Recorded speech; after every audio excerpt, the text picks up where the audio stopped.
You don't really understand what quiet is until you work the night shift in a psychiatric hospital. My name is Mark Dunleavy. I'm 32, an ex-Army medic turned nurse technician. In 2018, I picked up a job at Briarcliff Behavioral Facility in upstate New York. The money was good, the hours were long, and the silence between 11 p.m. and 4 a.m. could stretch like an endless tunnel. Most of the staff hated those hours. Not me. I preferred patients who were asleep, the click of fluorescent bulbs humming over my head like a lullaby. The dark soothed me, until the night I started hearing someone in room 313. Room 313 wasn't supposed to be occupied. We kept it sealed, lights off, blinds drawn, door locked. The patient who'd last been admitted there had, well, let's say it left a mark on the staff. One night in early spring, I walked past it during my usual hourly round, clipboard in hand, checking doors, making sure patients were asleep or at least in their beds. But when I passed 313, I froze. A light flickered under the door. Just a blink like a dying flashlight battery. I squatted down, stared at the crack along the floor. I waited. Another flicker. A full second this time. Then nothing. Now, lights did strange things in that place. The wiring was from the 1970s. There was always some hum, some flicker somewhere. But this was the first time I'd seen it from a room that should have been completely shut off from the grid. I jotted it down and moved on. The next night, it flickered again. By the third night, it wasn't just light. I heard something. A scrape. A soft metallic drag. Like someone slowly pulling a chair across tile. Came once. Then silence. Then again. And then a tap. Just 3 gentle taps. Tap, tap, tap. Rhythmic, patient, intentional. I checked the camera logs the next morning, nothing. No motion, no entry. I told myself I was just tired. Working nights messes with your perception. Makes shadows crawl. Sounds feel louder, your thoughts twist. I told myself it was all in my head. But it wasn't. One night, about a week later, something new happened. As I turned the corner of the 300 wing, the overhead light above room 313 blew out, just popped in a burst of glass, tiny fragments raining to the floor in a soft hiss. The hallway fell into shadow, just the dim red of the emergency exit sign illuminating the end. I stared at the broken bulb, then at the door. It was cracked open. Not wide, maybe 2 inches, but I know it was shut. I locked it myself on the prior round. I was holding the clipboard with the timestamp to prove it. I approached, slowly, listening. The air near the door felt off, heavier, like walking into a room where someone's been crying, where emotions hang in the air like mist. I pressed my ear to the door. Inside I heard breathing. Not mechanical, not a vent, human. Low, raspy, like someone trying not to be heard. I drew back. My shift lead, Carla, was nearby. I waved her over, told her what I'd seen. She was skeptical but followed me back. Of course, when we reached 313, the door was shut. The bulb was back on. I pointed at the floor where the glass had been, gone. Swept clean. No sign of anything wrong. She looked at me sideways. You sleep okay, Dunleavy? That was the beginning of the whispers. It started subtly. I'd walk past 313 and hear murmurs. Too low to make out, like someone having a conversation behind a thick wall. No pauses for response. Just continuous, flowing speech in a dry, ragged voice. I'd stop. Listen. The voice would stop too. But only when I noticed it. I decided to try something different. One night, I brought my old handheld digital recorder. Told myself I'd check the hallway, do a round, then leave it running at the base of the door to 313. If I caught something, maybe I could convince Carla I wasn't going insane. I pressed record, left it there, did my round. When I came back, it was gone. Not moved. Gone. The recorder, the one I'd used for years even through army training, had simply vanished. Like it had been plucked out of existence. No trace on the floor. No sound. I checked Lost and found the next morning. Nothing. No one had turned anything in. Then came the night I saw the hand. It was 3:11 a.m. I I remember because I checked my watch afterward and the time burned into my memory like a brand. I was coming back from the break room, coffee in hand, when I passed 313. The door was ajar again, slightly wider this time. I crouched instinctively and peered in through the crack. First, I saw nothing, just blackness. Then movement, a pale shape like a wrist. A hand, gaunt and bone-thin, crept into view.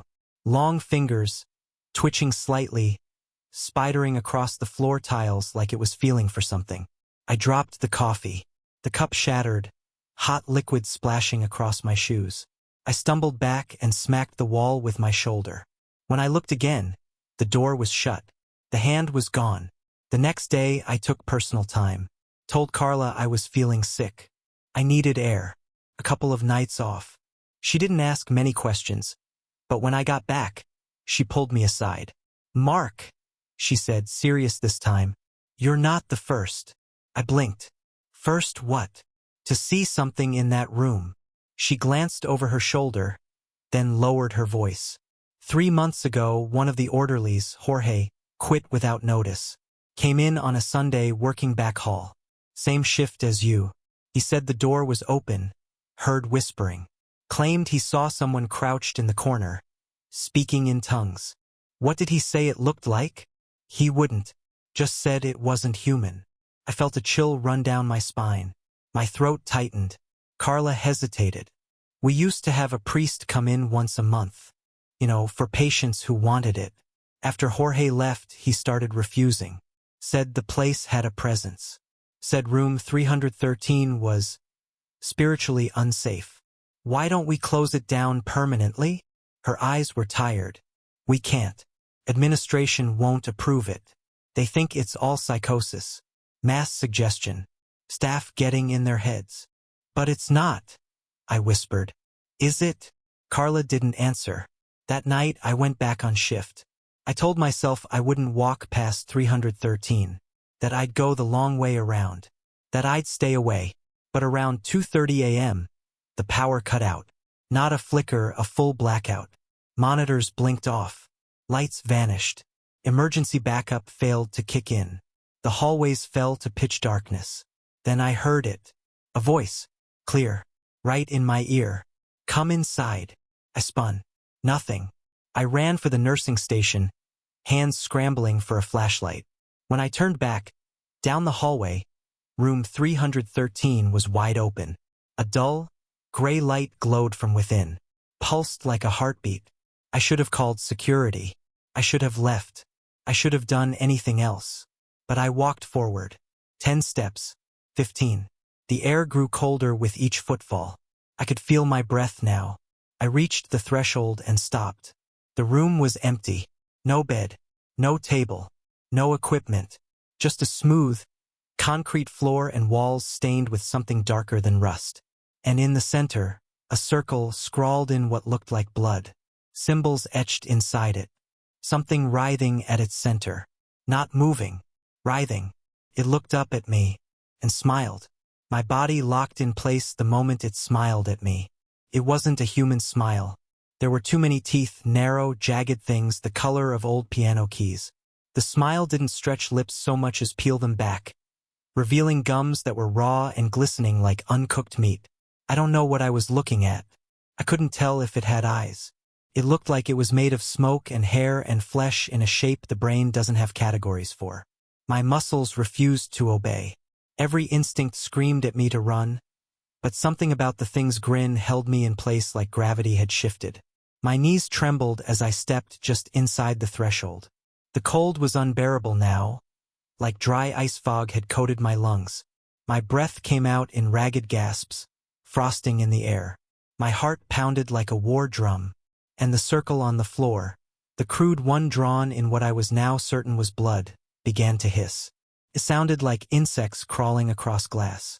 The light pulsing from the center of the room, gray and wrong, like it came from somewhere beneath the surface of the concrete, pulsed harder. I blinked once. The thing was no longer in the circle. It was behind me. I didn't hear it move. I didn't feel it shift. But when I turned my head slowly to look back, its form was silhouetted in the hallway. But now it looked like me. My own shape, my own height, wearing my scrubs, standing with its head tilted just slightly too far to the left. Its arms dangled too long. Its mouth twitched as it spoke, and the voice came out dry and sharp. "Why do you look at me like that, Mark?" My name. It knew my name. That's when my body responded. Adrenaline overwhelmed the paralysis. I stumbled forward, falling hard onto the concrete, scraping my palms. I rolled, reached the door, and slammed it shut behind me with every ounce of strength I had. I could feel it, its presence, on the other side of the door. Breathing, laughing, maybe, but I didn't look back. I ran. I ran until my knees buckled and I vomited in the staff bathroom. I collapsed against the sink, heart hammering, face pale. My mind raced. What the hell had I seen? What had it been? I tried to reason it away, hallucination, lack of sleep, some kind of stress break. But it knew my name, copied me, smiled. I didn't clock out that night. I didn't tell Carla. I just left. 2 days later, I got a call from another night shift tech, Reggie. He sounded frantic, asking if I'd taken any of the logs from the ward. I told him no and asked why. He said the logbook from the night of the blackout had gone missing. The backup camera feed corrupted. The only thing that remained was a brief audio blip from a hallway mic outside 313. I asked if he'd listened to it. He hesitated, then said yes. And then he started crying. It said my mother's name, man. Her real name, from when I was a kid. No one calls her that now. No one knows it. How did it know? I didn't tell anyone. The call cut off. I called the hospital. Reggie hadn't shown up to work. His apartment was empty. Car still parked outside. His phone had been found inside room 313, still recording.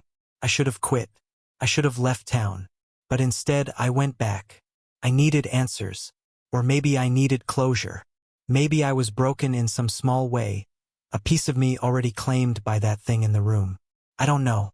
I just know that a few nights later, I was back in that hallway, standing outside room 313, holding a flashlight and a cross I hadn't touched since I was 14. This time, I wasn't alone. Carla came with me. She said she couldn't sleep since Reggie vanished. Said she'd seen shadows in the monitors, heard things over the intercom in the nurse's station at night. "It wants us," she whispered. "But maybe if we confront it, it'll go." That's what we told ourselves. We were wrong.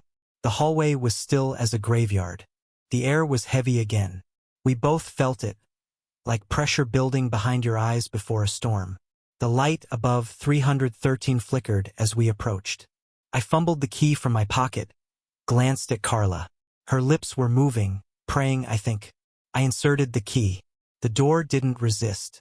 It welcomed. Inside, the room looked almost normal again. Bed, table, standard layout. But it was wrong. The angles were off. The corners didn't meet cleanly. The shadows clung to the ceiling like oil. And there, sitting on the floor, cross-legged like a child, was Reggie. Or something that looked like him. His head turned too far when he looked at us. His eyes had no whites, just a shimmer of pulsing gray. His jaw clicked when he smiled. "Hey guys," he said. "I remembered your names." Carla screamed. I dropped the cross and grabbed her, pulling her back. We turned, bolted, ran from that room as fast as our legs would carry us. As we did, the thing inside Reggie's skin laughed. It echoed down the hallway, reverberated in the walls, like it was laughing through the entire hospital. Security found us curled up in the break room. We couldn't stop shaking. We couldn't speak. Carla quit the next day. I took leave, but they kept calling me. Administration, HR, asking why we'd abandoned post, why Carla resigned with no notice, why the hallway cameras all lost feed between 2:00 and 2:45 a.m. I told them everything. They told me to see a psychiatrist. But here's the thing. A week later, after I'd been home trying not to fall asleep at night, a letter came in the mail. No return address, no stamp, just dropped in the slot. Inside was a single photo. It was me, in the hospital, in my scrubs, standing in front of room 313. But I hadn't gone back. On the back of the photo, in black ink, was a message. You left the door open. That night, the lights in my house began to flicker. Couldn't sleep. Every time I closed my eyes, I'd see the smile. That wretched, bone-deep grin filled with too many teeth. Sometimes I'd see Reggie too, or the thing that wore him. He'd be standing in my bedroom corner, swaying slightly, mouth moving in silence, eyes just glistening orbs of cloudy gray. I stopped sleeping altogether after the third night. I'd walk through my apartment switching off every light, only to find one flickering back on in the bathroom or the kitchen a few minutes later. Once, I woke to the sound of my living room TV blasting static, except it wasn't the TV. It was the intercom chime from the hospital, the exact same pitch and distortion. I unplugged everything, slept with a baseball bat and 2 crucifixes, one around my neck and one taped above my bedroom door. The nightmares still got in. I wasn't sure if I was dreaming or awake anymore. Time blurred. My skin started to feel too tight. My fingernails bled at the corners from picking at them. One morning, I looked at myself in the mirror and didn't recognize the reflection. It blinked before I did. I was unraveling. I knew I needed to go back. Not because I wanted to, because I had to. Something had followed me, and I had left something behind. I went to the church first. Not just any church. A small, crumbling old cathedral in the backwoods of North Haven. I remembered hearing about it from a patient, one of the few lucid ones. He used to babble about the mirror mouth in the walls, how the prayers of steel and ash could keep it out. It made no sense back then. Now it made too much sense. The priest was ancient, bent-backed, sunken-eyed, smelled like burnt wax and incense. When I told him where I worked, his face turned white. "You've seen the door," he said. "I've seen what's behind it," I replied. He walked into the back and returned with a worn leather satchel and a bottle of what he claimed was consecrated oil mixed with iron filings and something else. He wouldn't say what. He told me I needed to go back at night, alone, and speak the words carved into the back of the satchel strap. "Don't write them down," he warned. "Don't say them unless you're inside the threshold. And if it talks to you, don't answer, no matter what voice it uses." He gave me a long look. "If it wears your face, do not run." I didn't understand what that meant then. I do now. I returned to Briarcliff 2 nights later. I parked far from the building, hopped the side fence, and used the old staff entrance I remembered from my first weeks there. The place hadn't changed. It was even quieter than usual. No buzz, no staff, just darkness and the smell of disinfectant soaked into every wall. I walked the halls like I was in a dream. Everything was still. When I reached the 300 wing, my legs nearly gave out. Every overhead light in the hallway was on, except for the one above room 313. That one pulsed like a dying heart, flickering in a slow, deliberate pattern. On, off, off, on, off, like it was signaling. I tightened my grip on the satchel and approached. The door was closed, but I didn't need to knock. The handle turned easily under my fingers. Inside, the air was impossibly cold. Not just temperature, it was as if every molecule had lost energy. The shadows inside the room moved as if alive, not flickering, swimming. And then I saw the circle, still etched on the floor, still wet. But this time it wasn't empty. There were 3 figures. One was Reggie, or his mimic, sitting calmly, legs folded, whispering in a language I can't begin to replicate. One was someone I didn't recognize. Maybe Jorge? Maybe someone else who'd vanished before me. The third was me. Not just a resemblance, me. Same hoodie, same scar on my wrist, same half-scuffed sneakers. He looked up when I entered, grinned. "Late again," it said, voice flat. "You never did respect your own time." I felt bile rise in my throat. My hand reached for the satchel, fingers fumbling at the latch. The doppelganger stood slowly, cracked its neck, and tilted its head. "You think words will save you?" it sneered. "You think symbols matter to things older than meaning?" Took a step toward me.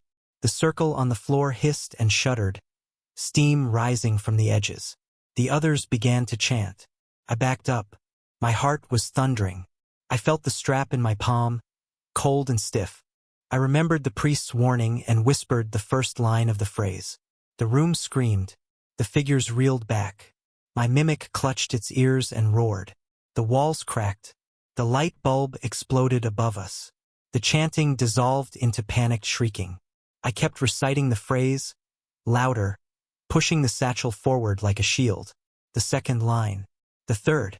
As I spoke the fourth, the circle erupted into flames. Red, yellow, and then black. The fire burned with a shadowy smoke that curled inward instead of rising. The thing that looked like me lunged, but the flames surged up between us. Its mouth opened far too wide, and something inside it twitched. I saw 100 small hands writhing inside its throat, screaming, not in rage, in fear. And then it was gone. Just like that, the smoke vanished. The room fell silent. The circle was nothing but a charred outline on the concrete. Reggie was gone. The other figure, too. Even my mimic. All that remained was the strap, the satchel, and the smell of old blood. I didn't speak. I just walked out. This time, I made sure the door shut behind me. I bolted it. I jammed the latch. I poured the rest of the oil across the threshold and muttered the last word the priest had taught me. A name I can't recall now even if I tried. It's been 2 years. I moved south. I work at a normal hospital now. Day shift. Pediatrics. I haven't told anyone what happened. But sometimes, at night, I'll catch a glimpse of my reflection in the window, and it'll smile before I do. The days blurred after that final night in room 313. Even in the safety of the sun, I could feel a sliver of it, what I'd seen, what had mimicked me, lurking like a thorn buried deep in the mind. It didn't show itself anymore, not directly, but the world never returned to how it was. You don't survive something like that and just heal. You carry it with you, in dreams, in silences, in the rhythm of blinking lights and whispers that might just be your imagination. I stopped talking to people from Briarcliff. I heard Carla had moved out of state, changed her name. She refused to take my calls after that final voicemail I left her. I don't blame her. She was the only other one who saw it, who really saw what lived behind that door, or beneath it, or through it. We never understood exactly what it was, but we knew it didn't want to stay trapped. And maybe we helped it get a little closer. I started working at St. Lillian's Children's Hospital in Savannah about 6 months later. It was a clean slate. I worked days, smiled at kids, made balloon animals, gave stickers for bravery. Felt like pretending to be a person again. But there were signs. Subtle at first. A little girl in room 214 screamed when I walked in, even though I'd never met her before. Said, "You've got mirrors in your eyes." Another child told me her dreams echoed like halls when I was nearby. One boy, Matthew, hugged me tightly after I helped with his 4 and whispered, "Don't let the shadow in your mouth talk, mister. Says mean things." I smiled, laughed it off. But inside I was dying. One night after a late shift, an emergency appendectomy had delayed the team. I walked past the surgical ward's maintenance hallway. It was deserted, lit only by flickering fluorescence. For a second, the overhead buzz faded entirely. And in the reflection of the glass door 2 or 3, I saw myself walking toward me. But I was standing still. The figure mirrored me exactly. Same scrubs, same ID badge, same weary face, but something about its smile made my lungs seize up. It wasn't just wrong, it was familiar, like seeing a picture from a nightmare you've half forgotten. It mouthed something, no sound, just a movement of the lips. "You left it open." I backed away, looked down. The real hallway was empty. When I glanced back, the reflection had returned to normal. But it hadn't been my imagination. I knew it.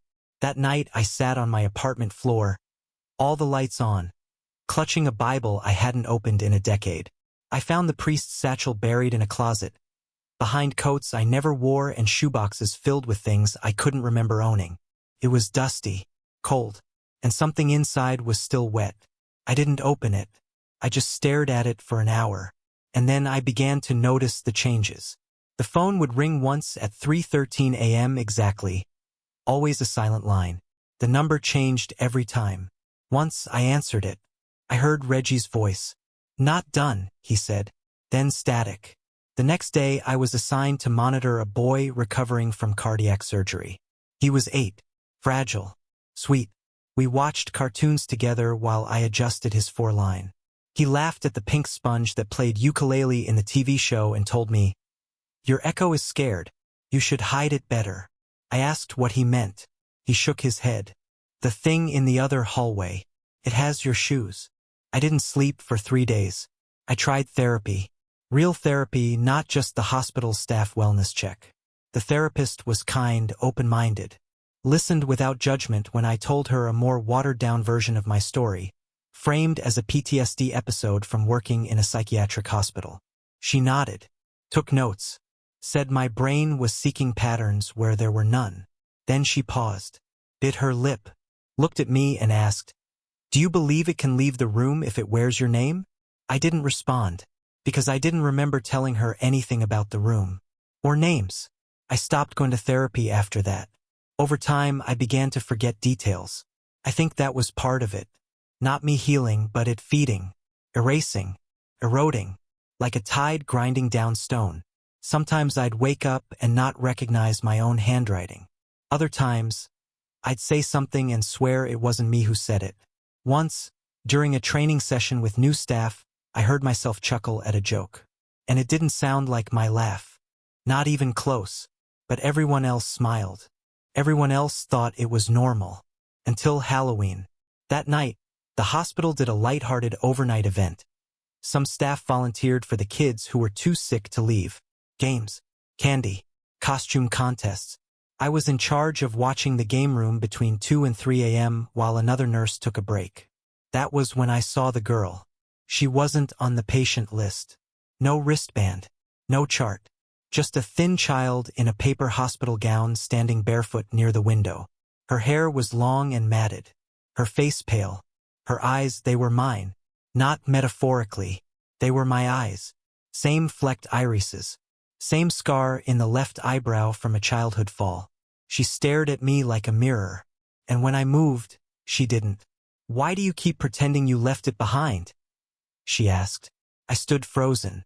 "I'm just the first piece," she whispered, and then she blinked. Gone. No one else saw her. No camera captured her. But I know what she was. A warning. That night, when I returned home, my front door was slightly ajar. Inside, my living room was untouched, except for the mirror above the fireplace. It had been removed, placed neatly on the ground, face up. There, in the reflection, I saw 3 of me. One asleep on the couch. One staring into the glass. And the third, smiling. Not at the mirror, but at me. I didn't scream. I should have. Any normal person would have screamed seeing their own reflection duplicated 3 times. One of them asleep in a place you weren't, the other smiling with that unnatural, too wide grin. But screaming would have made it real. So I stood there, watching. The one in the mirror with my face. And not just my face, but my presence, my memories. Tilted its head. Then it spoke. Its mouth didn't move. But the voice came from behind me. "You never shut the door, Mark. You only delayed it." I spun, heart hammering so hard it hurt. Nothing behind me. Just the living room. Still quiet, dimly lit. I looked back down at the mirror on the floor. The smiling version of me was walking away now, into the distance of the reflection, toward a hallway that didn't exist in my apartment. As it walked, the other versions, my sleeping self, my staring self, shimmered, pixelated like a corrupted image file.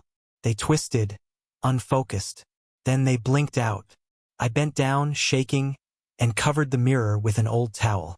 My hands wouldn't stop trembling. I left it there for days, unable to look again. But the images didn't stay in the mirror. They followed. I began noticing other things in reflective surfaces. A third shoulder. An extra hand gripping the edge of the countertop. A smudge on the mirror that didn't move no matter how much I cleaned it. Shaped like a mouth wide open. Once, I caught the reflection of my back while walking past a darkened window and saw a shadow hanging over me, just barely touching my shoulders like claws of fog. I stopped keeping mirrors. I disconnected reflective appliances, blacked out my windows, stopped checking my face except through the phone's reverse camera, and even then, I couldn't trust it. Because sometimes the version of me on the screen blinked twice before I did. About 3 weeks later, I received a package. No return address. Postmarked from Rochester, which made my stomach churn. I hadn't heard that name since Briarcliff. I opened the box carefully. Inside were 3 items. A folded patient gown from Briarcliff with the room number 313 written on the tag in red ink. A printed photo of Carla, smiling at the staff break room table. Behind her, barely visible in the grain of the image, was a shape. Something pale, lanky, with a jaw hanging open like it had forgotten how to close. A cassette tape, labeled, Final Intake Recording Subject #0. I don't own a cassette player. I never did. But the next morning, one appeared on my doorstep. The same brand we used in Briarcliff in the early 2000s. A note taped to the side read, "You left the tape running." I waited 2 full days before listening to it. I sat on the floor, shades drawn, all lights off. The player hissed for the first 10 seconds, then static, then a voice, mine. The recording was of me. My voice. Logging an intake interview. Dry. Clinical. Measured. Patient appears unaware of duplication. Subject repeats phrases during sleep. Visual anomalies detected. A pause. Facial structure deteriorating. Another pause. My voice sounded wrong. Off-pitch. Slurred. We believe he is the first successfully integrated mask. I heard the shuffle of a chair. Then a sound I couldn't place. Like cloth ripping underwater. And then, clear as a bell, came the voice I'd been trying to forget for over a year. "You wear me well, Mark." That was it. The tape ejected itself, unspooled just slightly. I left it on the sidewalk and didn't look back. A week later, I found Carla. Not in person. On a missing persons database. Her sister had filed a report. She'd left her new job in Florida without notice. Apartment empty. Car parked at the airport, but no record of a flight. The note she left behind said only, "He's not behind the door anymore." She was the 3rd. I don't know how many there are now. I've seen myself in other places. Once, in a crowd at the farmer's market, wearing my old leather jacket from college. He didn't look back, just kept walking. Once, in a staff photo at a hospital I've never worked at in Michigan. And once, most terrifying of all, in a dream I knew wasn't mine. I was standing in the center of a concrete room. It smelled of rust and wet stone. A circle burned black onto the floor. Symbols spinning, changing as I looked. Around me were dozens of people. Blank eyes, crooked faces, shifting forms. All whispering in unison. "You left the door open. You left the door open.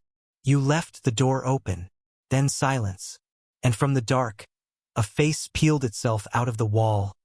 My face, stretched and wrong. "Now we walk." I woke up gasping. Not sweating, bleeding. From my nose, my ears, my gums. A black smear on my pillow that didn't match any blood I've seen in my life. I haven't told anyone. Who would believe it? They're not ghosts. Not demons. Not even people. They're echoes of what lives behind that flickering light.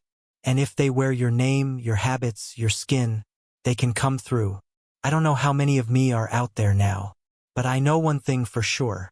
I was the first. I was the door. And I never shut it. You learn the real meaning of isolation when your job is 50 miles into the desert, surrounded by nothing but cracked soil, radio towers, and the constant hum of machines that never sleep. My name's Isaiah Corbin. Back in 2017, I took a job as a night technician at a remote satellite communications facility in Nevada. Officially, it was just called Sector 86, one of those nondescript sites that doesn't appear on GPS and isn't marked on any map you'd find at a gas station. It was government adjacent, I think, subcontracted out to private firms. My clearance level was low, but the paycheck was high, and I needed to get out of Vegas before I fell in with another bad crowd. The job was simple. Monitor server activity, log weather anomalies, and ensure the transmission lines between dish towers weren't interrupted. If anything unusual happened, I was to call the main office in Sacramento and wait for their instruction. That's it. 99% of the time, it was uneventful. Endless logs of satellite passovers, diagnostic beeps, server cooling hum, and the occasional desert storm rolling over the hills like a slow-moving beast. Then one night, something changed. It was about 2:40 a.m.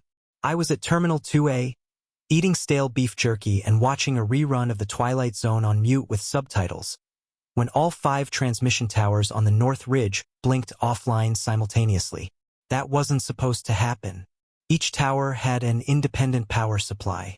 Lightning, if strong enough, might take out 1, maybe 2 in a freak storm. But all 5? Impossible. I refreshed the control panel. Offline. Signal loss. Then, just for a moment, each tower reported activity. Not failure.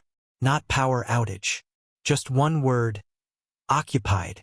I blinked. Clicked on the alert for Tower 3. The screen went black. Then, after 10 seconds of nothing, a new window popped open with a feed from the motion-activated thermal camera. There was someone inside the tower. A shape. Humanoid. Standing still. Heat signature pulsing. No movement. I thought maybe it was an engineer. But we didn't have staff scheduled until Thursday, and the towers weren't designed for long-term human access. They were nothing but hard ladder shells and signal relays. No space to stand inside. And definitely no one cleared to be there that night. I grabbed the walkie and called up to Tower 3's maintenance channel. Tower 3, do you copy? Unscheduled access showing on thermal. Please confirm. Silence. Then static. Then a click, someone had opened a channel. Breathing. Soft. Wet. Labored. Then it spoke. We were never gone. I froze. That wasn't a technician's voice. It was wrong. Like something trying to simulate human cadence but just missing the mark. I closed the channel. The heat signature vanished. I tried Tower 2. The same result. Heat ping. Humanoid shape. No visual. The thermal blob just standing there. I attempted to pull up camera feeds, black screens. But this time, I noticed something else. The figure was facing directly at the camera. Like it knew I was watching. Like it could see me through it.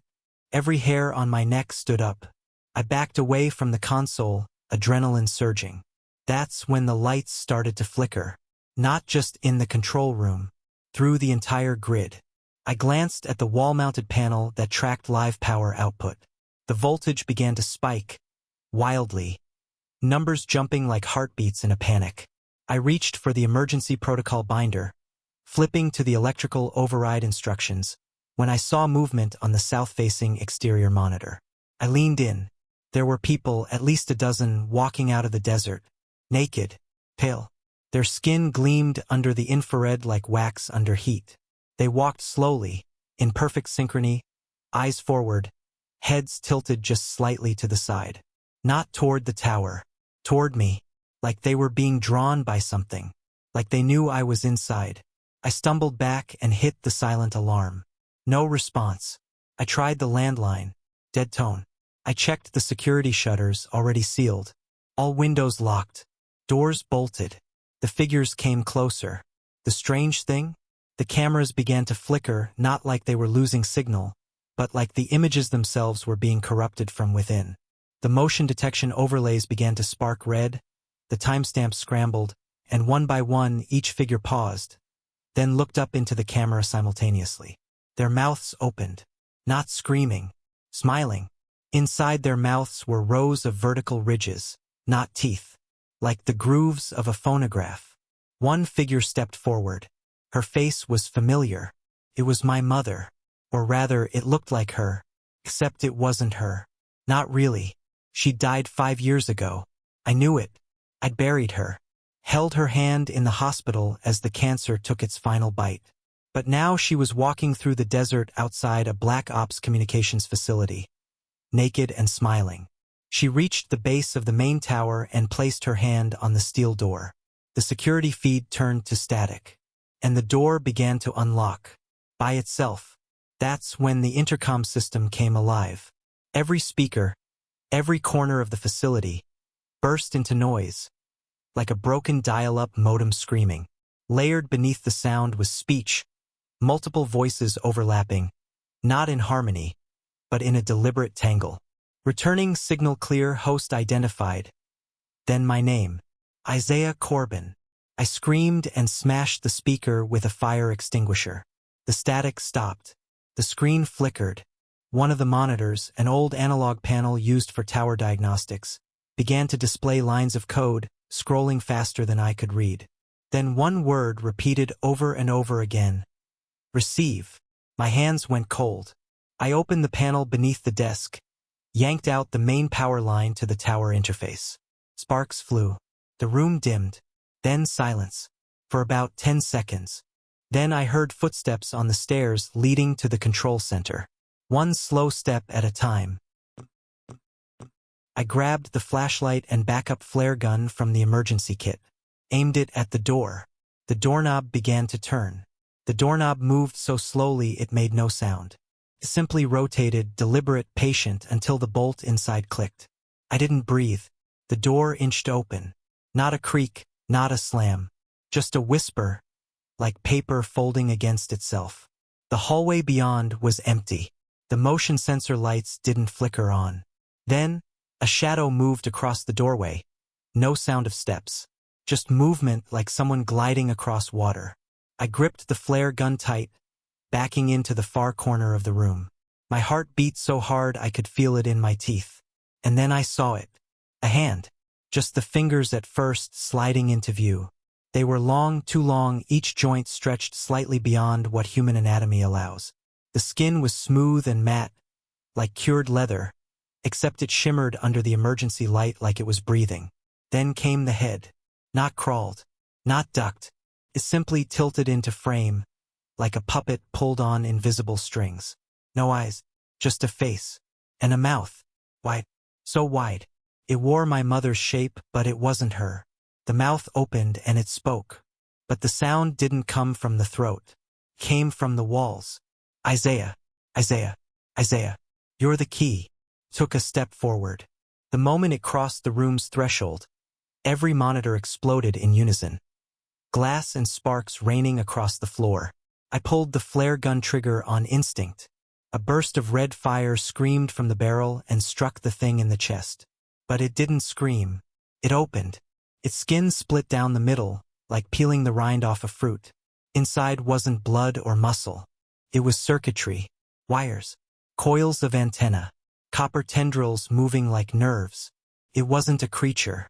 It was a device, built to look like her, built to receive. I bolted from the room, boots skidding on shattered glass. Down the stairwell, through the emergency corridor, past the backup servers. Every hallway flickered with red warning lights. The whole facility was bleeding electricity, systems flashing between failure states. I heard voices in the intercom again, but this time they weren't trying to speak to me. They were singing. No melody, no harmony, just vibrations. Low, guttural vibrations in strange waveforms. I knew enough from my basic training to recognize some of the transmission patterns. They weren't random. They were encoded. Whatever was here wasn't just showing up. It was communicating, broadcasting. I reached the subbasement and locked the blast door behind me. The power down there was still holding. The analog lines, shielded from the main network, glowed a dim green. I accessed the old terminal, forgotten, rarely used. This black screen blinked to life. Enter command. I typed / report anomaly. Type equals visual. Lock equals tower 3. The screen blinked. For a moment I thought it froze. Then it replied, unauthorized request. Subject 1. IC/flagged. Infected. I blinked. Typed again, frantic. / override user Isaiah Corbin. Clearance equals B invalid user. You are not Isaiah Corbin. The keyboard turned warm beneath my fingers. Then hot. I yanked my hands away just as the screen shifted. Welcome back. Receive. The screen exploded in a shower of sparks. I stumbled backward, coughing, the metallic taste of burnt circuits in my mouth. Above me I heard movement again, heavier now. Hundreds of feet. No words. Just motion. Something was in the facility. I pulled the old maintenance schematic off the wall and traced the emergency escape tunnel. There was an old elevator shaft that led to an abandoned outpost bunker about half a mile from the towers. I grabbed a flare, the analog radio, and the last backup battery before shoving open the floor hatch. The ladder stretched down into pure blackness. I didn't hesitate. I climbed. The shaft smelled like mildew and machine oil. As I descended, I kept expecting a face to appear beneath me or above. But there was only silence, except the slight buzz of the emergency transmitter tucked in my jacket pocket. Halfway down, I stopped. There was something breathing in the shaft. I turned off the flashlight, waited. Then I heard it. Not air, not wind, not machinery breathing. Labored, ragged, wet, like someone who'd forgotten how to inhale. And then, a voice. My voice. Sector 86 protocol override. Initiating handoff. Came from inside my chest. I felt my lungs vibrate. The sound wasn't entering my ears. It was inside my body. I lost my grip and fell the last 15 feet, crashing into the subfloor in a heap of bruised ribs and a cracked forearm. I bit down on my scream and rolled over just in time to see the hatch above slowly closing on its own. Pitch black again. I dragged myself forward. The tunnel was just wide enough to crawl. I moved for what felt like hours, the same phrase repeating softly from the transmitter every few minutes. Receive, receive, receive. Each time, a new voice, sometimes mine, sometimes others, all saying the same thing. Finally, I saw light. I reached the end of the tunnel and pushed open the grate. I emerged into the old outpost, rusted, broken, abandoned since the 90s. The sun was just beginning to rise. I had survived the night, but the signal hadn't stopped. Even now, the receiver on the floor beside me buzzed to life. And this time it said something new. Primary node installed. Signal received. Subject 1 awake. I stared in horror. Then the screen blinked. Thank you, Isaiah. You were never the technician. You were the tower. I don't know how long I sat there, in the dust and the ruin, staring at the terminal's final message. You were the tower. It looped every 30 seconds. The text wasn't coded like the standard output from the facility terminals. It was clean, perfect, almost practiced. I'd worked with enough back-end software to recognize the fingerprints of human programming. This wasn't human. Not anymore. I tried to shut it down, forced my palm over the breaker switch that still functioned, flipped every fuse in the abandoned bunker, even ripped the battery module from the wall. The screen stayed on, didn't dim, didn't even flicker. And then the message changed. Phase 2 integration complete. Emitter online. Preparing for broadcast. I reached for the analog radio and flipped it to an emergency signal jam sequence, flooding the surrounding airwaves with white noise. It worked for a moment. The screen blinked, distorted, as if unsure how to respond. But then I heard something above me. Footsteps. Not the erratic kind of someone wandering or running or searching. These were measured, uniform, dozens of pairs, marching in perfect unison. Not toward the building, around it, encircling. I reached the old observation slit near the ceiling and peered through. There were people, all naked, all smiling. Their skin glowed faintly in the dawn haze, sickly yellow like the halo of sodium street lamps. They didn't blink, didn't speak, just stood, eyes locked on the structure. And in their midst was her, my mother, again. No, not her, the thing that wore her face. She lifted one arm and pointed, not at the outpost, but at me, through concrete and steel and history. The terminal inside lit again. You are awake. The others are waking. Phase 3, proliferation. A new voice came through the radio, calm, almost friendly, male. Operator Corbin, transmission capacity confirmed. Your body has accepted the harmonic sequence. Integration is stabilizing. Thank you for your sacrifice. I screamed. No words, just fury, fear, despair. I flung the radio across the room, smashing it against the concrete. It shattered into shards of metal and sputtering sparks. The voices stopped, but the message didn't. The screen continued. Your breath is the signal. Your nerve endings the wires. Your memory the frequency. You are the tower. My hands began to tingle. A strange vibration moved through my bones. Not pain, not numbness, something else. Like electricity warming its way beneath the skin. I stared at my fingers and watched, in real time, the skin change. Fine lines. Metallic. Like a circuit board tattoo appearing under the surface. I tore at it. Screamed. Peeled my sleeve down over my hand and ran to the corner of the room, hurling myself against the rusted cabinet until something cracked inside my arm. I was shaking, heaving, desperate to prove to myself I was still flesh and blood. But then the lights in the ceiling turned on. There hadn't been power, hadn't been electricity in this outpost in years. And yet, now they glowed, steady and golden, like nothing had changed. And the door began to open, on its own. I turned to run into the access tunnel but stopped cold. It wasn't there. The hatch I'd climbed through, the shaft I'd escaped from. It was gone. Walled over. No trace. Just more concrete, seamless, smooth. Like it had never existed. I was sealed in. And the screen shifted again. Your flesh is transmitting. We hear you. We are coming through. The air grew heavy. Not hot, just thick. Like the molecules themselves were vibrating with a new energy. I dropped to my knees, lungs heaving, eyes watering from invisible static that shimmered across the air. And then, I saw it. Not with my eyes, but behind them. In my head. Images. Flashes. A city under sand, breathing like a lung.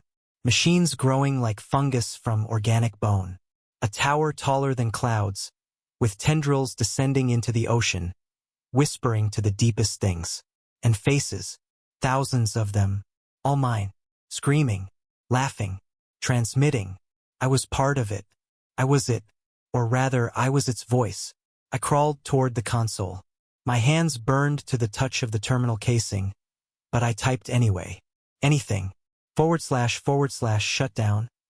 Override, syskill denied. / emergency. Containment, lock too late. / Huami node. Operator. Signal core. And then one final line appeared. Tell them we are coming. The terminal went dark. The lights shut off. But I was still glowing. I don't know how long I was unconscious. When I awoke, I was lying in the dirt outside the outpost. The sky was purple. The sun was gone. No stars. Just static overhead like the atmosphere was made of TV snow. The desert was empty. No figures. No towers. Just me. The terminal casing sat beside me, blackened and melted. Burned into its surface were 3 letters. EMR, emergency magnetoresonance. I didn't know what it meant. I still don't. But my body doesn't sweat anymore. I don't sleep, and I haven't aged. It's been 8 years. I've moved, changed names, stayed off-grid. But wherever I go, radio towers blink when I pass. Static follows my footsteps. And sometimes, when I'm close enough to old metal, I hear voices. Not just mine anymore. Others. Telling the same story. And warning the same thing. You are the tower. And the signal is spreading. After what happened at Sector 86, I tried to disappear. Moved into the Rockies, deep into the forests outside Telluride. Bought a used camper, solar panels, a crank radio, and a rifle I hoped I'd never need to use. I lived without screens for months. No phone. No laptop. I cut myself off from all networks. I didn't even use a flashlight at night. Just a gas lantern and a stack of dog-eared books. I hunted small game, filtered my water from the stream, and slept in shifts. For a while, it worked. I didn't glow. I didn't see reflections where they shouldn't be. I didn't hear voices. Until November 14th. Started small, just the wind. Whistling between the trees in a rhythm that sounded like a language. At first, I told myself it was paranoia. That the rustle of branches in the dark couldn't possibly be a message. But the second night, I noticed the patterns repeated, exactly. A 5-note sequence. Then pause. Then the same 5 again. And in my dreams, something was translating. I began to sleepwalk. I woke one morning barefoot outside my camper, 10 feet from the tree line, a circle of ash at my feet and a strange smell on my hands, like scorched copper and vinegar. My mouth was dry. My tongue burned. I looked in the mirror and saw the faint outline of circuit etchings beneath my skin again, like sunburn traced by machines. I hadn't broadcast in months, but somehow I was still transmitting. I knew then what I'd only guessed before. The integration hadn't failed. The shutdown hadn't been enough. The signal was inside me. That night, I packed what little I had and moved deeper into the wilderness. No roads, no trails. I walked for hours, through snow, past deadfall and creeks in silence so absolute it made my ears ring. I found a cave high above the tree line and climbed inside. I stayed there for 6 days. I burned my ID, my photos, my journal, and still the signal found me, came through the rocks. It didn't need a device. It didn't need towers anymore. I was the antenna. My breath was the waveform. My skin the current. I was becoming something else. By the 5th day, I was bleeding static from my nose. Thin wisps of white mist rose from my pores in the cold. And then, on the 6th night, I saw the first of them return. A man, dressed in rags, no shoes, walking silently through 4 inches of snow, untouched by wind or cold. He stopped at the edge of the clearing and looked up at me. His face was my own, but older, burned. He didn't move or speak. He just held up one hand, showing his palm. On it, burned into the skin, were 3 symbols. I couldn't read them, but my bones knew what they meant. The moment I saw them, I collapsed in pain. My stomach convulsed. My ribs clenched like a cage shrinking around my lungs. My mind went white with pressure. And then I screamed. I woke the next morning back in my camper, bruised and shaking. I checked the trail cams I'd hidden around the site, nothing. No sign of the man. But on every single frame, still images captured at 20-second intervals, was the same face. Mine, just standing, looking at the camera. And every time his mouth was open wider. The last frame, just black, with white text burned into the lower left corner. We never needed the towers. We needed the receivers. You're all listening now. I destroyed the cameras, crushed the hard drives, burned everything. Then I did something I never thought I'd do again. I went into town. I walked into the local VFW, found the payphone, and dialed a number I remembered from deep in my gut. A number that had never been mine, but which I somehow knew would work. It rang once, then answered. Corbin. The voice was synthetic. Hollow. Ready to come home? It asked. I said nothing, but it didn't wait for an answer. We've finished construction. The final relay is almost online. Your presence is required. What relay? I managed to whisper. The voice paused, then said, You don't need to ask. You dreamed it. The line went dead. I left the payphone dangling and walked outside. Above me, in the early dawn, I saw something in the sky. At first it looked like stars, but they weren't in any known constellation. They pulsed in sequences, binary bursts, strobing like a signal. Then I saw the formation. It wasn't random. It was the schematic for a circuit board, laid across the sky, using the stars. My stomach twisted. The signal was in the atmosphere now, in the water, in us. I wasn't the only one. I'm not sure I ever was. Some nights, I dream of the others, thousands of people, sitting in empty rooms, their bodies humming like tuning forks, all across the world, all waiting, all synchronized, all receiving. And when I wake, I hear one last whisper. No matter where I am, no matter how deep the isolation. It always says the same thing. We were never in the towers. The towers were in you. I don't know where the signal ends anymore. It's not in the air. It's not in the wires. It's in thought, in memory, in the architecture of perception itself. That's what I've learned. They don't need hardware. They don't need frequencies in the traditional sense. They've evolved past that. The original towers, like the ones at Sector 86, were never for communication. They were keys, sharpened tools to puncture the boundary between frequencies and flesh. Once that boundary was broken, we became the network. Humanity, I think, was always meant to be the antenna.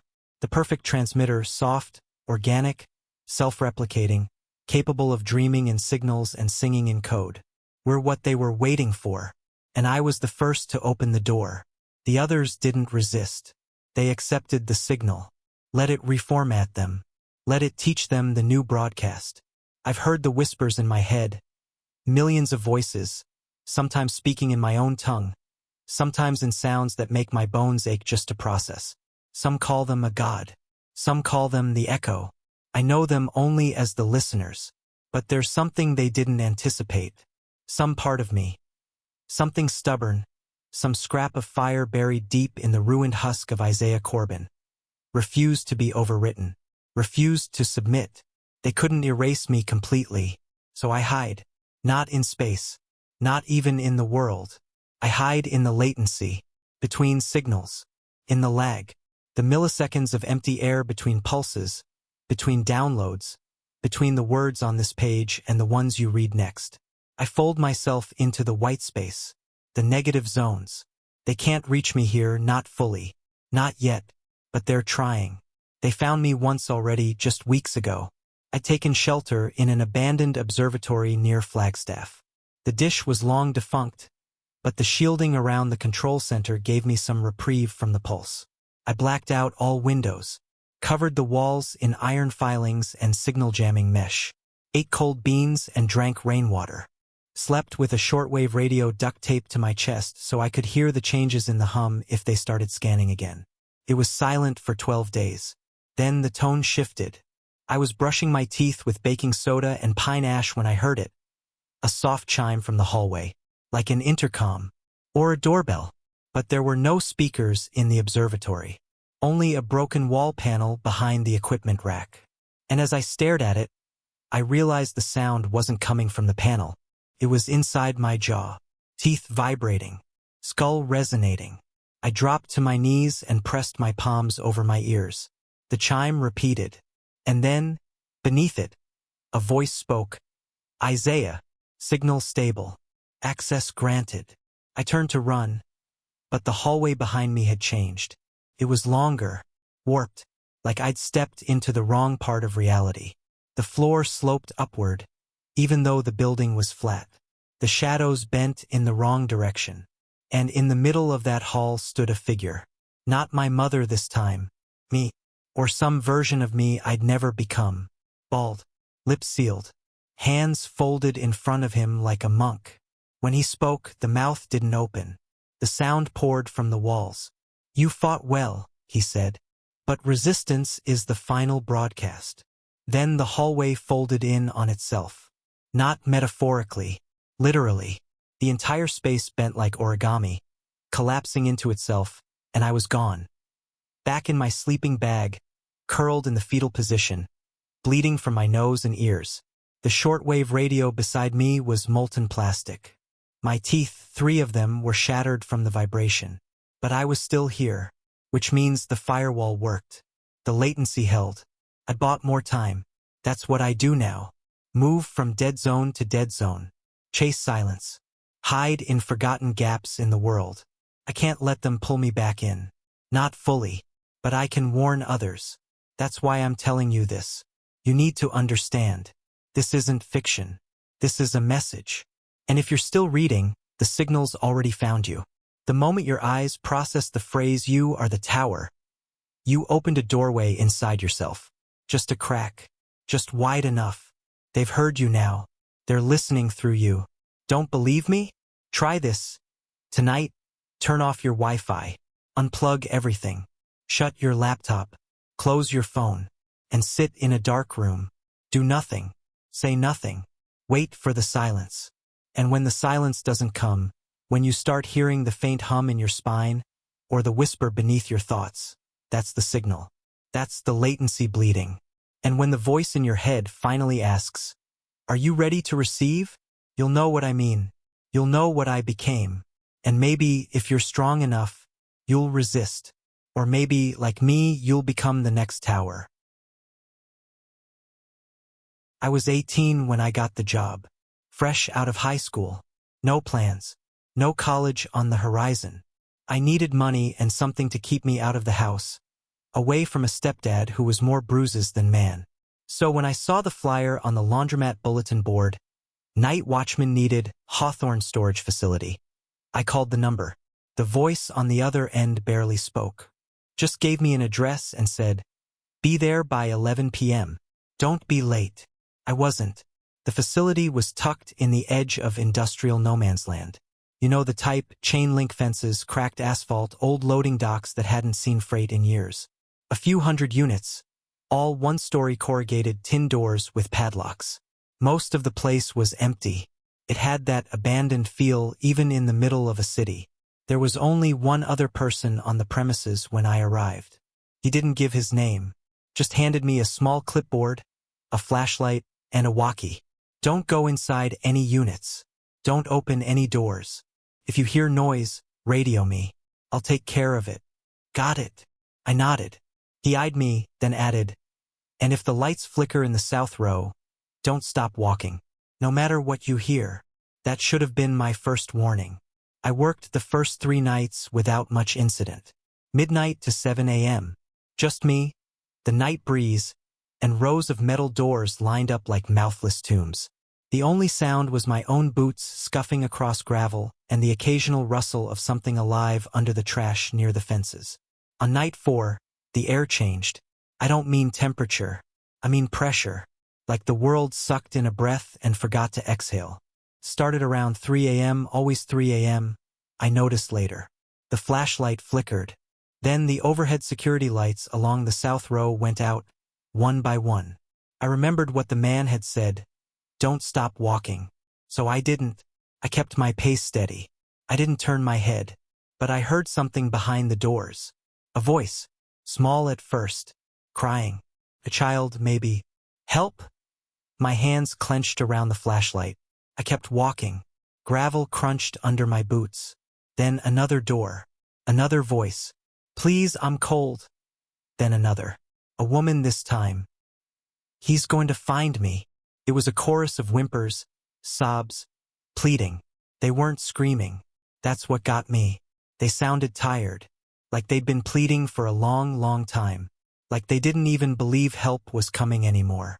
I nearly broke. I reached for the walkie, thumbed the button. "This is Post. I'm on South Row. I'm hearing." I stopped, because the voices had gone silent. And then, in the walkie speaker, a voice answered. Not the man's voice. Not anyone I recognized. Just a whisper. "Don't stop walking." Then static. I spun, ready to bolt back toward the front office. But when I turned around, the path I just walked wasn't there anymore. It was just more units. Endless rows, stretching forward and backward. Metal doors on both sides. Identical. Like the facility had folded over itself while I wasn't looking. I ran. I don't know how long. Felt like hours. And then I saw something. Ahead of me, in the middle of the path, was a child. A girl. Barefoot. Dirty. Maybe 8 years old. Her hair stuck to her face like wet straw, and her dress looked like it had been dragged through an oil pit. She wasn't crying. She was laughing. But her mouth didn't move. The sound was coming from the walls. From behind the doors. All of them. That same high-pitched giggle. Echoing. Bouncing. Overlapping until it sounded like a school playground gone completely mad. The girl just pointed behind me. I turned. One of the unit doors, Unit 309, was wide open. Inside was pitch black. I don't know why I stepped closer. I shouldn't have. But something pulled me. Not physically, emotionally. Like a thread inside my chest. Winding toward the dark. There was something inside. Not a person. Not an object. Presence. Felt like a void had grown teeth. I could feel it watching me. Not from inside the unit, but from behind my eyes. Then, from the blackness, a voice spoke. "You don't belong here." And I fell. Just collapsed.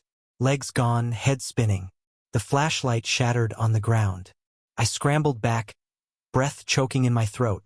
When I looked again, the unit door was shut. The little girl was gone. The rows were back to normal. The overhead lights blinked back on. I crawled back to the main office, hands bleeding, pants soaked in something I couldn't identify. The man was waiting. He didn't ask what happened. just said, "You made it through." Then he added, "Now it gets worse." I didn't go back the next night. I sat in my bedroom, lights on, curtains drawn, clutching the walkie I never turned in. I kept expecting it to buzz to life on its own. I watched the battery meter blink slowly in the dark. It didn't make a sound, but I couldn't sleep. Every time I closed my eyes, I saw rows of storage units stretching on forever. I saw the little girl's face. Not frightened, not pleading, just knowing. That's what shook me the most. The knowledge behind her eyes. Like she'd been watching me since long before I showed up. Like she knew things I hadn't lived through yet. By 2:30 a.m., I'd convinced myself it had to be stress. Maybe carbon monoxide in the facility.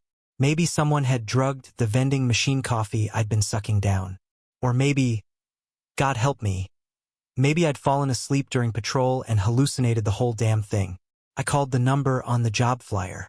It rang 6 times, then went to static. Not voicemail, static. I pressed END and tossed the phone across the room. At 3:03 a.m., the walkie crackled to life. I hadn't turned it on. I hadn't touched it. The speaker hissed softly for 3 long seconds. Then the same whisper from the other night returned. "Don't stop walking." Then laughter. High-pitched. The girl. I threw the walkie in the garbage. The next morning, there was an envelope on my porch. No return address. No postage. Just my name, printed in neat block letters. Inside was a single Polaroid photo. It showed me standing in the hallway of the South Row. My flashlight broken at my feet. Knees scraped. Pale-faced. Behind me, just out of focus, stood a shape. Long arms, no face. Leaning from the open unit door. The photo was dated for the following night. I went back. I don't know why. Maybe I needed to prove to myself it wasn't real. Maybe some part of me wanted to understand what the hell this place was. Maybe I was already hooked. Reeled in by something deeper than logic. Drawn like a moth to a silent scream. The same man met me at the gate. Still no name.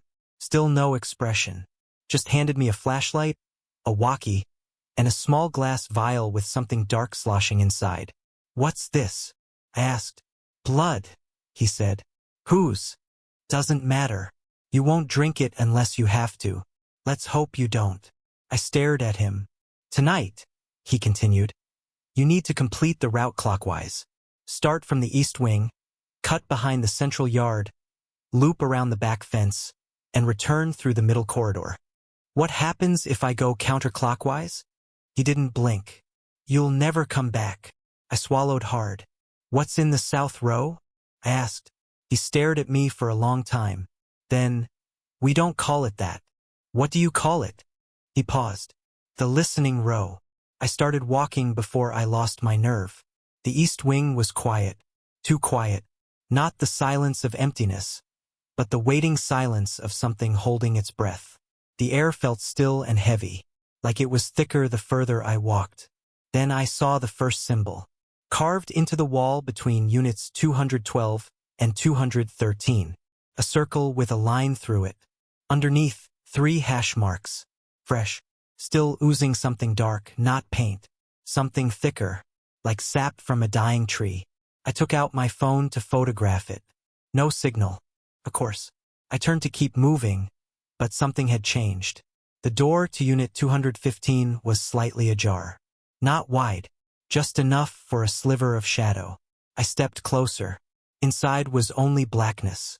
But I could hear something. Faint. Whispering. Multiple voices. Layered. "He's here now. He came back. Don't stop walking." I backed away. That was when I noticed my footsteps had changed. They weren't echoing the same way. I stopped moving, and the footsteps kept going. Crunch, crunch, crunch, getting closer behind me. I spun. No one there. Just the same empty corridor. But the shadows near the door to Unit 217 were deeper than they should have been. Moving slightly, breathing, I started walking again. Faster. The path behind me no longer matched the one ahead. The unit numbers reversed. 215, 214, 213. I turned a corner that hadn't existed 5 minutes earlier and found myself in a new row. I knew it wasn't on the map. I'd studied every row during my first shift. This one didn't belong. Each unit door was covered in claw marks. Deep grooves as though something had tried to tear its way out or in. I raised the flashlight and saw eyes, dozens of them, staring from between the door seams, blinking in perfect sync. Then all the doors began to shake. Just slightly, just enough to rattle. Then one opened, and the girl stepped out again. Same barefoot gait, same oil-slick dress, same terrible, terrible smile. This time she spoke out loud. "You're almost ready," she said. "Ready for what?" She turned her head a full 90 degrees. To hold the key. I stepped back, and every door behind her opened at once. From each stepped a figure. All identical. All me. Each with a different wound. One missing an eye, another with a stitched mouth, one with hands backward, palms open like mouths. They spoke in one voice. "You left it open." Then the lights went out. I ran. I don't remember the route I took. I only remember running. The moment the lights went out, the entire facility seemed to shift beneath my feet. Every turn became unfamiliar. The units twisted in unnatural angles. Some had padlocks fused into the metal. Others breathed. I passed one door, Unit 4, that was pulsating like it had a heartbeat. Soft, wet thuds throbbed from inside. The air smelled like rotting flowers and burnt hair. I gagged, nearly tripping as the corridor bent beneath my boots. I turned another corner and came face to face with myself. It was me. Same clothes. Same busted lip from high school wrestling. Same scar on the inside of my wrist. But the eyes were wrong. Too dark. Too wide. He raised one hand and pointed behind me. I didn't look. I just ran. That's when I heard the laughter again. The girl. High-pitched and brittle. Like a cassette left in the sun too long. "You're almost home," she sang. "Only 3 more doors." I didn't know what that meant until the next turn. There, in the middle of the corridor, were 3 doors. Not unit doors, freestanding doors, just standing in the open, unconnected to walls or hinges. Each different. The first was a heavy iron slab, rusted, pitted, chains dangling from the handle. The second was painted pure white, pristine and gleaming, no knob. The third looked like a hospital door. Yellowed, smeared with old blood, the push bar bent sideways. I froze. Something moved behind the white one. No sound. No breath. Just presence. The iron door hummed. The hospital door clicked softly. I chose the middle one.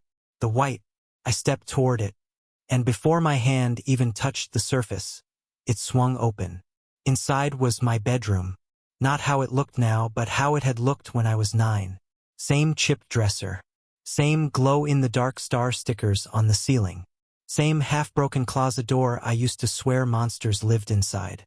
And they had. At least now I believed it. On the bed sat the girl. She was older now. Maybe 13. Dressed in the same oil-soaked dress.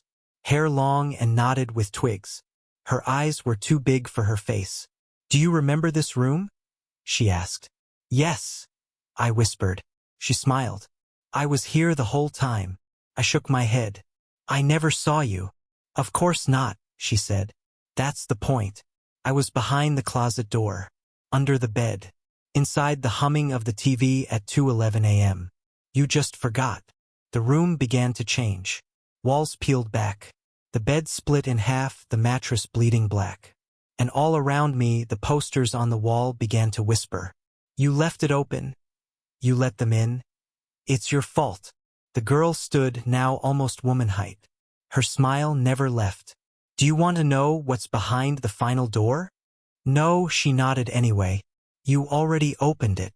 The room cracked apart like glass under pressure. I dropped through, landed hard on my back in a hallway I didn't recognize. Dim fluorescent lights buzzed above. The walls were lined with mirrors, but none reflected me. Instead, each mirror showed a different version of me. One sobbing, one screaming, one hollow-eyed and grinning, one staring at something beyond the glass with pupils wide and black and hopeless. I moved forward, trying not to look. The corridor felt alive, narrowing behind me as I advanced. Breathing, compressing, trying to keep me in. I found the walkie in my pocket. I hadn't used it since the last incident. I raised it to my mouth. I'm in a corridor lined with mirrors. If anyone's out there, the speaker crackled. You're already outside, a voice answered. I don't understand. You're in the reflection now. What? A pause. Then, you were never the one walking. The mirrors shattered. The noise was like a scream from inside my own teeth. Shards rained down around me. None cut my skin, but they felt like they did. I winced with every hit. Phantom pain. And then I was standing in front of the final door. The same hospital door from before. I reached for the handle. It wasn't cold. It wasn't hot. It felt neutral, like something trying to avoid suspicion. When I opened it, I wasn't prepared. Inside was the office. The Hawthorne Storage front office. Clean. Empty. Fluorescence humming like always. The man was there. Behind the desk. Same blank face. Same voice. You did it, he said. Did what?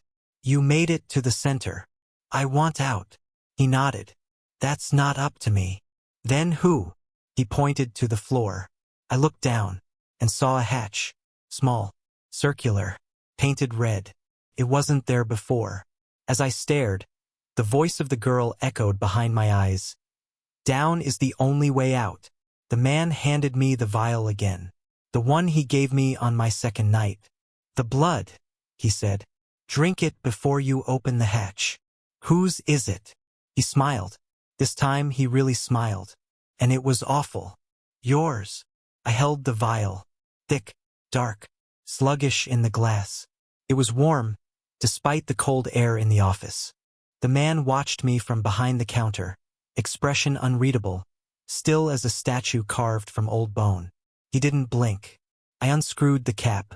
The smell hit me first. Metallic, but not like blood from a cut. This was old, preserved, like something scraped from the walls of a cave sealed since the first heartbeat of the world. My hand trembled. My gut twisted. What happens if I drink it? I asked. His answer was immediate. You remember. I looked at the hatch. Red. Circular. 6 bolts. There was no lock, no handle. It wasn't even flush with the floor, not really. It shimmered slightly, like it existed a few inches ahead of everything around it. Do I have to? He nodded. It's the only way through. Otherwise, you go back. Back where? To the halls. To the rows. To the doors. The walkie on my hip crackled. I hadn't touched it, but it was already speaking. You should have stayed outside, the girl's voice sang. But you let yourself remember. My throat was dry. The vial felt heavier by the second, like it knew I was hesitating. And then something happened that I'll never forget. The man behind the desk started to cry. No sound, just tears.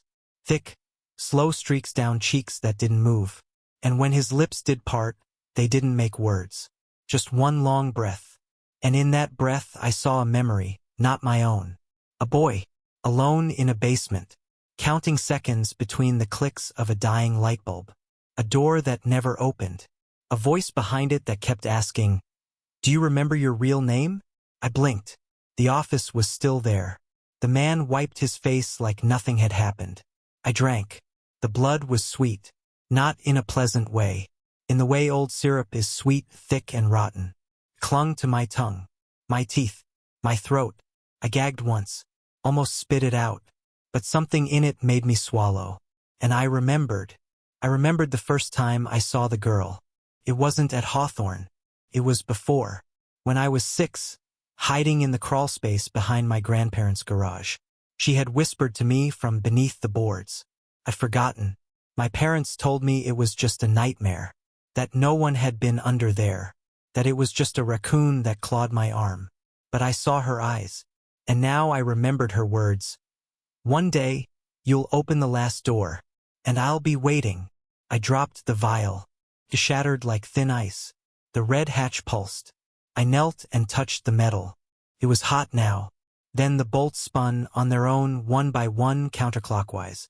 When the last one clicked, The hatch opened upward with a hiss of breathless air. Inside, a ladder, going down, much farther than it should have. No light, no sound, just depth. The man gestured toward it. So I climbed. The air got thicker the further I descended. It smelled like earth, rot, and something electrical. Not like ozone, like static. After what felt like hours, I reached the bottom. There was no floor. Not really. Just reflection. A black surface that shimmered like liquid glass. I stepped on it. It held me. All around me were doors. Freestanding. Dozens. Hundreds. Some familiar old classroom doors, apartment entries, cellar hatches. Others alien, made of bone, of woven hair, of rusted machinery. I walked among them. Each one whispered. Each one told me a secret I'd forgotten.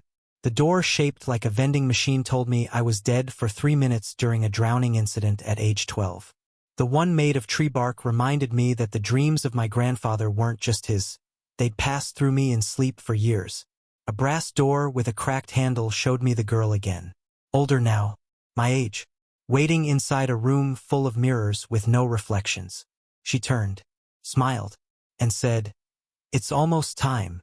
I asked her, "Time for what?" She didn't answer. Instead, the mirrors shattered, and I fell again, this time into my old bedroom. But not the one from before. This one was rotted, water-stained, ceiling sagging, posters peeled. The closet door was open. I heard footsteps behind me, turned. Nothing. Then I looked in the mirror, and I wasn't alone. The man stood behind me now, only he wasn't the same. His face was smooth. No mouth. No eyes, just a blank oval. But he spoke anyway. "Do you see it now?" I nodded. "I'm the door," I said. He reached up and peeled his face off. A silent skin-on-skin sound. Beneath it, the girl. She was everyone. She was everything. "You remembered," she said. And then she stepped into me. I didn't fight. She didn't push. We just merged. And the mirrors all around me blinked with light.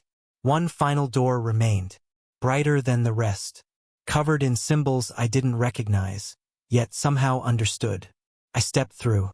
The moment I stepped through the final door, I felt myself stretch, not physically, but conceptually, like my body, my name, even my memory of being, was pulled thin across a vast space.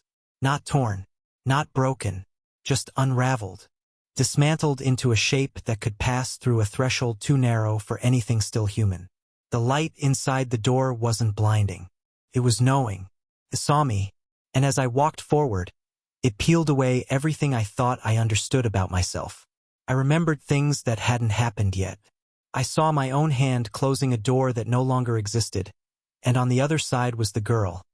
Still barefoot, still smiling, except now I could see the shadows moving beneath her skin. Not evil, not demonic, just ancient, older than time measured in heartbeats. She spoke, but not in sound. Her thoughts became mine, and I understood. The storage facility was never just a building. It was a filtration system, a maze built to sort the waking from the dreaming, the curious from the capable, the broken from the broken open. It wasn't haunted. It was hungry, but not for blood, for memory. For meaning. I saw the man again, the one who hired me, if hiring is even the right word for it. I saw him as he was. A hollowed figure carrying out the same task that had been passed down through 1,000 iterations. He wasn't watching the storage units. He was watching the doors, making sure they stayed mostly closed, until the right person came along. Someone fractured just enough. Someone like me. He appeared before me once more, standing at the edge of the light with his empty eyes and expressionless face. "You were never the guard," he said. I nodded. "You were the key," he added. "And now," his face cracked. Not physically, but symbolically, a sliver of expression finally breaking through. "Now you're the lock." I felt the door behind me vanish, and something inside me click. A weight settled in my bones. Not fear, not resignation, purpose. I saw every unit, every door, every reflection, every echo of me trapped inside the looping corridors of that place. And I understood, those weren't versions of me from the past. They were the ones who failed, who turned left when they should have gone right, who opened the wrong door, who hesitated, who believed the voices when they lied. Each of them was trapped, each of them still walking, but I wasn't walking anymore. I was watching, and I was listening, because now I was the center, and the girl, she wasn't inside me anymore. She was around me. Her form had dissipated into something like static and fog, swarming through every hallway, whispering into every crack of the tin walls, humming through every cable and security light. Together, we were what came after the story. And the rows? They were growing. Every time someone enters a storage unit at 3 a.m., every time someone takes a night shift alone and hears something whisper behind a locked door, every time someone sees a barefoot child standing too still beneath a flickering light, the maze opens again. And we wait, because they're all looking for something, aren't they? A secret, a truth, a way out. But most of them don't understand you can't escape the night shift. Not really. You just move deeper into the corridors, until you're part of them. Sometimes, I still feel myself, what little is left, wandering through the dream of my own life, waking up in unfamiliar places, rooms that don't exist, mirrors that don't reflect, faces I don't remember meeting smiling at me with too many teeth. They nod and whisper, "Thank you for keeping the doors shut. That's my job now. I don't guard the facility. I am the facility. I'm the scream you don't hear. The motion sensor light that flickers even though no one's there. The silent voice on the other end of a walkie you never turned on. And if you ever find yourself at Hawthorne Storage, standing alone under a humming fluorescent bulb, listening to the echo of a little girl giggling just beyond your view, don't stop walking. Don't turn around. And for the love of everything still human in you, don't open the door.